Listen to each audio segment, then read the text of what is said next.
안녕하세요. 사랑이들 안녕하세요. 레드아카데미의 캐교수입니다. 오늘은 제가 예고해드린 것과 같이 스텝 바이 스텝 영화를 리뷰해보도록 하겠습니다. 이 영화는요, 이 영화 감독인 그랜드 콥스 마라드 감독의 실화를 바탕으로 한 이야기입니다.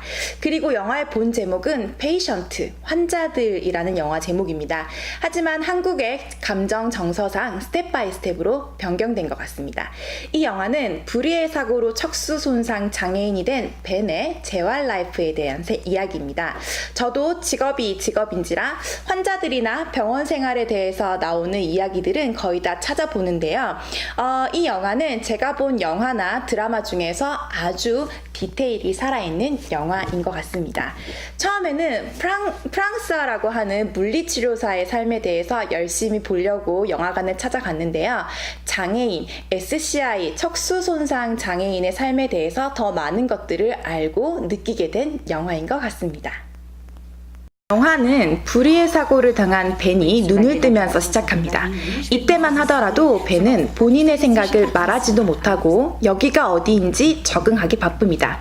그러면서 벤이 못 알아듣는다고 생각을 하여 본인의 신세를 푸념하는 간호사들의 이야기로 영화는 시작하게 됩니다. 245개예요. 벤이 처음으로 하는 말입니다. 천장에 달려있는 형광등의 사각형 개수 말이죠. 어디를 움직일 수 있나요? 라는 말에 벤은 머리를 움직이고 어깨를 올려보며 그리고 왼쪽 발가락이 움직인다고 발가락을 움직여 봅니다. 벤의 이러한 상태를 본 의사들은 벤을 재활병원으로 옮깁니다.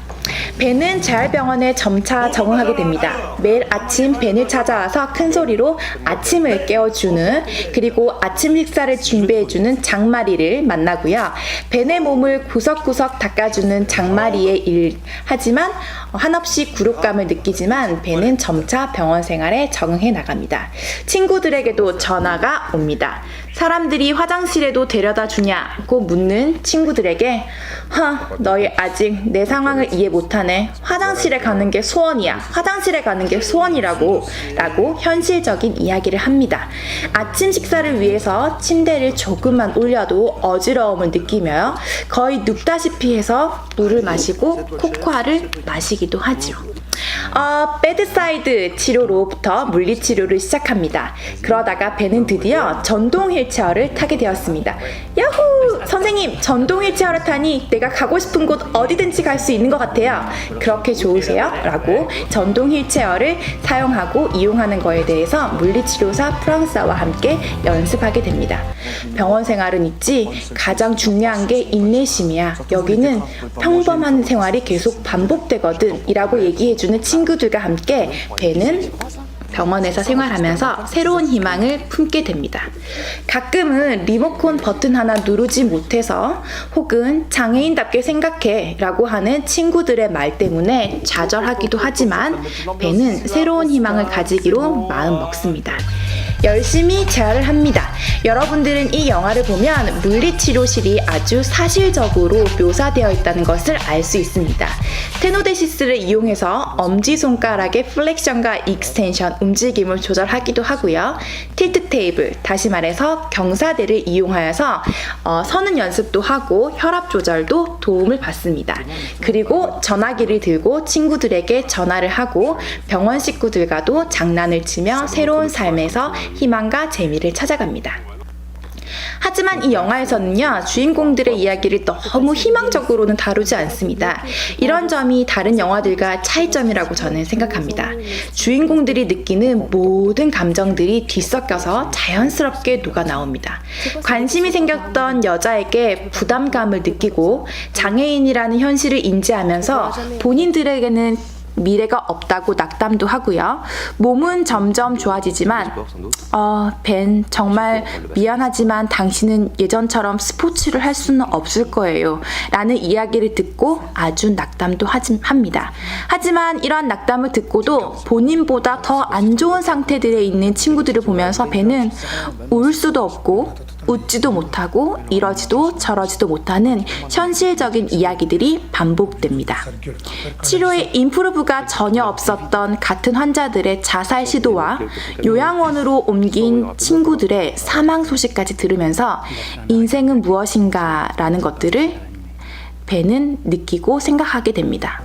5분 뒤면 똑같은 것을 이해해줘도 잊어버리는 뇌 손상 환자가 훨씬 좋은 인생을 살고 있는 것이 아니냐며 본인의 생활을 한탄하기도 합니다.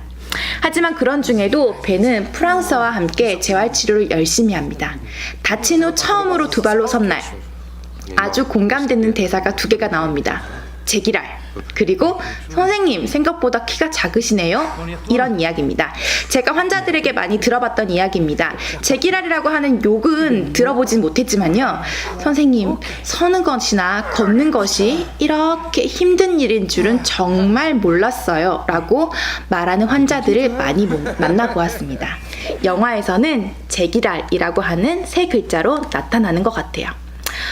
벤도 드디어 시간이 흘러서 집으로 퇴원을 하게 됩니다. 집으로 가면 과연 혼자서 생활할 수 있을까? 두려움이 많은 벤은 물리치료사 프랑스와에게 상담을 합니다. 따뜻한 마음씨를 가진 치료사 프랑스와는 진심으로 그의 삶을 응원해 줍니다. 열심히 생활하는 모습은 중간에 안 보이지만 이 영화의 마지막은 그가 그토록 사랑하는 농구 코트에서 팀의 경기를 응원하러 가는 장면으로 끝이 납니다. 벤자민은 시련을 걷는 우리를 모두 대표하는 것 같습니다. 감독은 마지막 장면에서 관객들을 응시하는 모습을 보여주며 당신도 나처럼 상처를 이겨내고 새로운 삶을 살아갈 수 있다라는 메시지를 전달하고 싶지 않은가 생각이 듭니다. 오늘의 내용도 도움이 되셨다면 좋아요와 구독 버튼 꾹꾹 눌러주세요. 다음 시간에 또 만나요. 안녕!